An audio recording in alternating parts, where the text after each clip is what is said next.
કચ્છમાં રાપર નગરપાલિકાની ચૂંટણીનો ધમધમાટ જોવા મળી રહ્યો છે ત્યારે ભાજપના નેતા કુલદીપસિંહ વિરેન્દ્રસિંહ જાડેજાએ જણાવ્યું કે જેમ વિધાનસભામાં રાપરના મતદારોએ કોંગ્રેસને જાકારો આપ્યો તેમ નગરપાલિકાની ચૂંટણીમાં પણ કોંગ્રેસનો સફાયો થશે।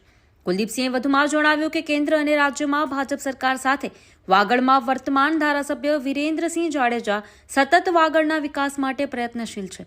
અગાઉ જ્યારે 5 વર્ષ સુધી કોંગ્રેસના ધારાસભ્ય હતા તેમણે 5 વર્ષમાં કાંઈ કર્યું જ નથી। રાપર નગરપાલિકાને પણ માત્ર 2 લાખ જેટલી ન જેવી ગ્રાન્ટ ફાળવી હતી।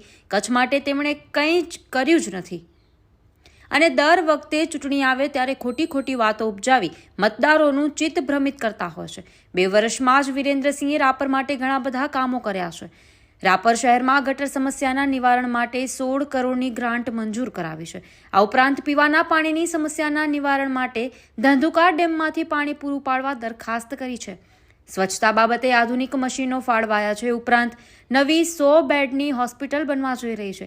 તાજેતરમાં જ વાગડ નહીં પરંતુ સમગ્ર કચ્છને ઉપયોગી થાય તેવા પલાસવા ટીકર રસ્તાના પ્રી કન્સ્ટ્રક્શન માટે મુખ્યમંત્રીને રજૂઆત કરતા 20 કરોડ રૂપિયા મંજૂર કર્યા છે। કચ્છમાંથી આવવા જવા માટે માત્ર સુરજબારીનો માર્ગ હતો જ્યાં ટ્રાફિક જામ કે અન્ય કોઈ સમસ્યા થાય તો લોકોને હાલાકી પડતી હતી ત્યારે વૈકલ્પિક માર્ગ તરીકે પલાસવા ટીકરનો રસ્તો ખૂબ ઉપયોગી સાબિત થશે। સાંસદ વિનોદભાઈ ચાવડા અને ધારાસભ્ય વિરેન્દ્રસિંહ દ્વારા સરકારમાં કરવામાં આવેલી રજૂઆતો ફળી છે। ભચાઉ શહેરમાં કુલ 28 નગરસેવકોને ચૂંટણી થવાની હતી પણ 50,000ની વસ્તી ધરાવતા ગામમાં કોંગ્રેસને માત્ર 14 ઉમેદવારો મળ્યા છે જે બતાવે છે કે કોંગ્રેસનો હવે સફાયો થઈ રહ્યો છે। રાપરના મતદારો પણ વિકાસને પડખે છે અને ચોક્કસથી રાપર પાલિકામાં પણ ભાજપનો કેસરીઓ લહેરાશે અને કોંગ્રેસના સુપડા સાફ થઈ જશે તેવો વિશ્વાસ વ્યક્ત કરતા મતદારોને પણ ભાજપ તરફી મતદાન માટે અપીલ કરી હતી। કોને તો ખાસ અપીલ કરું છું કે દેશમાં જ્યારે નરેન્દ્રભાઈ મોદી સાહેબ જેવું આટલું મજબૂત નેતૃત્વ હોય નીચેથી ઉપર સુધી આખી ભારતીય જનતા પાર્ટીની સરકાર હોય અને ભારતીય જનતા પાર્ટીની સરકારમાં જ વિકાસના કાર્યો સંભવ છે। આપ સૌએ છેલ્લા 2 વર્ષમાં વિરેન્દ્રસિંહજી જ્યારથી રાપરના ધારાસભ્ય થયા છે ત્યાં રાપર શહેરની જનતાએ જોયું છે કે એમના પાણીના પ્રશ્નો હોય, ગટરના પ્રશ્નો હોય કે વાગડ વિસ્તારના ક્યારેય ન થયા એટલા બધા કામો થયા છે। આ આપણી સરકાર છે એના કારણે થયું છે। જ્યારે સામે પક્ષે અત્યારે અલગ અલગ વિડિયા બનાવે છે એની હતાશા બોલે છે। એક પણ વિડીયામાં તમે એવું જોયું કે એને પોતાનું એક કામ ગણાયું હોય કે મેં આ કામ કર્યું છે એટલે મને મત આપો। ખાલી ખોટી વાહિયાત વાતો કરવી। વિધાનસભા ચૂંટણીમાં પણ લોકોને આવી રીતના ખોટી વાહિયાત કરીને ભરમાવાનો પ્રયાસ કર્યો પણ લોકોએ જાકારો દીધો। અત્યારે નગરપાલિકામાં પણ હું એમ કહું છું કે આવીને વિકાસના મુદ્દે ચર્ચા કરે। હું રાપરની જનતાને કહું છું કે એકવાર ફોન કરીને સામે ભાઈ છે એને પૂછા કરે કે 5 વર્ષની ધારાસભ્યતા રાપર નગરપાલિકા માટે એને કેટલી ગ્રાન્ટ આપી। હું આપને જણાવું છું મને જ્યાં સુધી માહિતી છે માત્ર 5 વર્ષમાં 2 લાખ રૂપિયા ભાઈએ એમની ગ્રાન્ટ આપી છે અને 2 વર્ષમાં વિરેન્દ્રસિંહ ધારાસભ્ય થયા। રાપર શહેરની જે ચિંતા કરી છે, રાપર શહેરને 16 કરોડની ગટર યોજના આપી છે। કંધોકા ડેમમાંથી આખી પીવાના પાણીની યોજનાની મંજૂરી સુધી આપણી ફાઇલ પહોંચી ગઈ છે એ આપ્યું છે। રાપરને એ ભાઈ સ્વચ્છની આની તેની કચરા ઉપાડવાની વાતું કરે છે પણ તમે ભાઈ કાંઈ કરી નથી શક્યા, ખોટી વાતું કરે છે ખાલી। રાપરને સ્વચ્છ બનાવવા માટેના જેટલા પણ મશીનો હમણાં દેવાના એ બધા વિરેન્દ્રસિંહ ધારાસભ્ય થયા પછી ભારતીય જનતા પાર્ટીની સરકારે આપ્યા છે। આવા અનેક કામો એ ભારતીય જનતા પાર્ટીના ધારાસભ્ય આવ્યા પછી ભારતીય જનતા પાર્ટીની ટીમમાંથી થયા છે। હમણાં જ તાજેતરમાં ગઈકાલે ખાલી રાપર તાલુકાને કે નહીં આખા કચ્છને ઉપયોગી એવો રસ્તો જે આપણો એક સુરજબારી પુલ આપણે બધા જોઈ છીએ ઘણીવાર ટ્રાફિક જામ હોય, ઘણી સમસ્યાઓ થતી હતી ત્યારે એક લાગણી હતી લોકોની કે કચ્છનો એક વૈકલ્પિક માર્ગ બને પલાસવાદી ટીકરનો। એના માટે પણ સતત ધારાસભ્ય શ્રી વિરેન્દ્રસિંહ અને કચ્છના સાંસદ માન્ય વિનોદભાઈ સતત સરકારમાં રજૂઆત કરતા હતા અને જે પ્રમાણે અત્યારે ભચાઉ નગરપાલિકા બિનહરીફ થઈ અને સરકારે એમની ભેટ આપણને કચ્છને આપી અને ટીકર પલાસવા રોડની પ્રી કન્સ્ટ્રક્શનની કામગીરી માટે 20 કરોડ રૂપિયા જેટલી રકમ માન્ય મુખ્યમંત્રી શ્રી ભૂપેન્દ્રભાઈ પટેલ સાહેબે ફાળવી છે।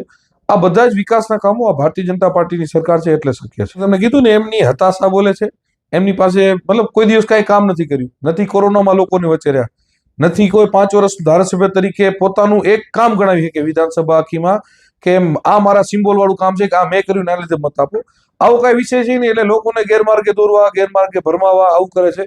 બાકી જે ડરાવ ધમકાવવાની વાત કરે છે તો હું એમ કહું છું કે ભચાઉ નગરપાલિકામાં ભચાઉની 50,000ની વસ્તી છે એમાંથી જો કોંગ્રેસને પૂરા 28 ઉમેદવાર ન મળ્યા, માત્ર 17 જગ્યાએ ફોર્મ ભરી શક્યા એમાં 2-3 ઉમેદવાર તો 2-3 વોર્ડમાં લડે.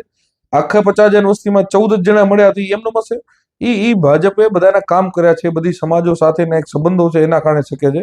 અને રાપરમાં પણ 3 જણા જે ફોર્મ ખેંચ્યું છે એ સ્વેચ્છાએ ખેંચ્યું છે. એમાં હું આપને મીડિયાને પણ વિનંતી કરું કે એકવાર જઈને એમનો ઇન્ટરવ્યુ લો, એમને પૂછો એમને કોઈ ધાકધમકી કરી છે, પોતાની રીતે પ્રેમથી ખેંચ્યું. એટલે આ બધા ખાલી એમની હતાશા બોલે છે, એમને કોઈ કામ નથી કર્યા, પ્રજાની વચ્ચે નથી રહ્યા, અને જ્યાં જાય હું એમનેથી જાકારો મળે છે. એટલે હવે ખાલી ને ખાલી જે એમની જૂની સ્ટાઇલ છે કે જાતિપાતિનું રાજકારણ કરો, કોમવાદનું રાજકારણ કરો, ખોટી ખોટી અફવાઓ ફેલાવો, લોકોને ગેરમાર્ગે દોરો, એવું કરવાનો પ્રયાસ કરે છે. પણ હવે રાપરની જનતા તમને ઓળખી ગઈ છે. તમે કોઈ કામ કર્યા નથી, તમે ખાલી લોકોને ભરમાવાના કામ કર્યા હતા. એટલે હવે જનતા તમારી કોઈ વાતોમાં આવવાની નથી. અને તમે જે પૈસાના જોરે લુખા ટપોરીઓને મેં પહેલાંય કીધું એમ ચડાવીને જે ડરા ધમકાવવાનું જે કરો છો, અને એના માટે મેં જે સ્ટેટમેન્ટ આપી કે હવે તમારી લુખાઈ ટપોરાઈ નહીં હાલે, કે આવા લુખા ટપોરીને કોઈને અમે મૂકશી નહીં, કાયદાનું કામ કરશે. ત્યારે તમને એમ થઈ ગયું કે હવે અમારા લુખા ટપોરીઓનું કંઈ હાલશે નહીં, એટલે હવે તમે આખું એને ઊંધું રૂપ દઈને ખોટી રીતના જે ચગાવવા માંગો છો એ તમારી જનતા બધું સમજે છે, અને એમાં જનતા તમારી કોઈ વાતમાં નહીં આવે. હું એમ કહું છું કે આ બધું કેવું છે કે પોતા પાસે બોલવા કોઈ મુદ્દો નથી, આક્ષેપબાજી કરવા સિવાય કોઈ વિષય નથી, કોઈ કામ કર્યા નથી, તો એ બધા ગમે એ બોલે છે. બાકી પોલીસનું કામ કરતી જ હોય છે, કાયદાનું કામ કરતું હોય. પણ જ્યારે તમે આગેવાન તરીકે કોઈ વિસ્તારમાં જવાબદારી સંભાળતા હોય તો તમારી વિશેષ ફરજ હોય છે કે ક્યાંય એવા નાના મોટા બનાવ થવાના એવા સમાચાર મળે તો આગેવાન તરીકે એને કેમ ઠંડા પડે, કેમ સમાધાન થાય, એની ભૂમિકા ભજવાની હોય. એની જગ્યાએ એ ભાઈ 5 વર્ષ ધારાસભ્ય હતા, સતત બધી કોમો એકબીજામાં કેમ બાજે. હું તમને એવા કેટલા દાખલા ગણાવી શકું. 2 વ્યક્તિ બાજ્યા હોય તો બંને સમાજના એવા 5-5 જણા જેવા હોય જે પૈસે માનતા હોય, અને પૈસા દી અને એના એવા સ્ટેટમેન્ટો કરાવી 2 સમાજો સામે આવી જાય. અને રાપર તાલુકામાં એમને આ 5 વર્ષ ઈ જ ધંધો કર્યો છે. એના કારણે રાપર આખા કચ્છમાં ક્યાંક પાછળ રહી ગયું હતું. વિરેન્દ્રસિંહ ધારાસભ્ય થયા ત્યારથી તમે જો આ 2 વર્ષમાં ક્રાઇમ રેશિયો કેટલો ઘટ્યો છે. હું આંકડાકીય પણ કહી શકું કે ઈ ધારાસભ્ય હતા ત્યારે 2000 કેસો રાપરમાં પેન્ડિંગ હતા અને ભરમાર હતી. આજે 700 જેટલા કેસો બચ્યા છે. એક કોર્ટ બંધ થવાની સ્થિતિ આવી છે. નવા કેસો કોઈ છે નહીં, કારણ કે એક સારું સુશાસન ચાલી રહ્યું છે રાપરમાં. કાયદો વ્યવસ્થા ખૂબ મજબૂત બની છે. લોકો ક્રાઇમ કરતા ડરી રહ્યા છે. એટલે હવે એમના જે ટપોરીઓ હતા એ બધાનો આતંક બધો બંધ થઈ ગયો છે. અને જ્યાં કઈ આવું ધંધો કરવા જાય છે તો અમારી ટીમ જડબાતોડ જવાબ આપે છે. અમે વિકાસના મુદ્દે રાજકારણ કરવા માંગીએ છીએ. અમે શું કામ કરી છીએ, શું રાપર માટે કરવાના છીએ, એના માટે રાજકારણ કરવા માંગીએ છીએ. એટલે રાપરની જનતાને અપીલ કરું છું કે આવી ખોટી આની કોઈ વાહિયાત વાતોમાં આવે નહીં.